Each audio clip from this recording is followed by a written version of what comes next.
পর্যটকদের জন্য খুলে গেল বিশ্ব ঐতিহ্যমণ্ডিত মানস অভয়ারণ্য। খুলে গেল বিশ্ব ঐতিহ্যক্ষেত্র মানস জাতীয় অভয়ারণ্য। মুখ্য দ্বার খুলেন বিভাগীয় মন্ত্রী জয়ন্ত মল্ল বড়ুয়া। মন্ত্রী জয়ন্ত মল্ল বড়ুয়া বিধায়ক ফণীধর তালুকদারের সাথে বিটিআর প্রধান প্রমোদ বড় গোষ্ঠীর বাদ্যযন্ত্র বাজিয়ে আনন্দে আত্মহারা হয়ে পড়েছিলেন।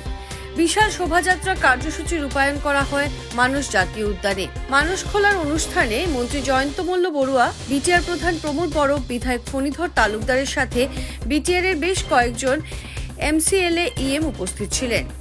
বিশ্ব পর্যটন দিবসের পবিত্র ক্ষণে খুলে গেল মানস জাতীয় অভয়ারণ্য।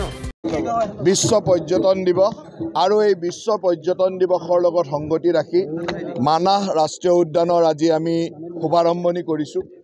দৰ্শনাৰ্থীৰ কাৰণে আজি মুকলি কৰি দিয়া হৈছে।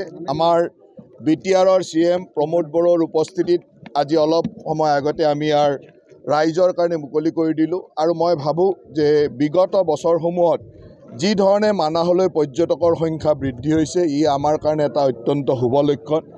বিটিআৰত হোৱা শান্তি আৰু সুৰক্ষাৰ যি ব্যৱস্থা, এই ব্যৱস্থাই মানাহৰ আকৰ্ষণ যথেষ্ট বৃদ্ধি কৰিছে। আৰু সেইকাৰণে আমি এই অভয়াৰণ্যখন বা এই ৰাষ্ট্ৰীয় উদ্যানখনক লৈ যথেষ্ট আশাবাদী।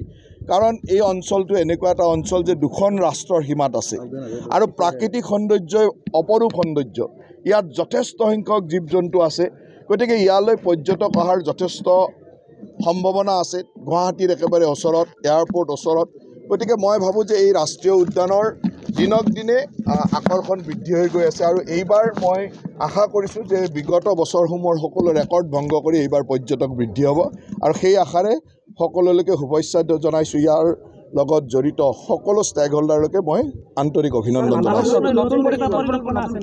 চাওক, মানাহত আমাৰ এতিয়া নতুন চিন্তাটো হ'ল যে অকণমান ভাল ব্ৰেণ্ডৰ হোটেল আমি ইয়ালৈ আনিব পাৰোঁ নেকি। কাৰণ এটা হাই এণ্ড টুৰিজিম কৰিবলৈ হ'লে ভাল ব্ৰেণ্ডৰ হোটেল লাগিব। আৰু ইয়াত যথেষ্ট সংখ্যক স্থানীয় যুৱক যুৱতীক ইনভলভমেণ্ট কৰিবৰ কাৰণে আমি কিমান বেছি হোমষ্টে কৰিব পাৰোঁ, আমি এটা নতুন পৰিকল্পনাত আছোঁ। আমাৰ অসমত এইবাৰ যথেষ্ট পৰিমাণে আমি হোমষ্টে বৃদ্ধি কৰিম। যোৱা সময়তো আমাৰ আলহী নামেৰে যিটো আঁচনি আছিল, সেইটো আমি কৰি আছিলোঁ, মানাহত আগতেও কৰিছোঁ। কিন্তু এইবাৰৰ আমাৰ লক্ষ্যটো হ'ল যে স্থানীয় যুৱক যুৱতীসকলক সংস্থাপন দিয়াৰ লক্ষ্যৰে আমি হোমষ্টেৰ ওপৰত যদি গুৰুত্ব দিছোঁ।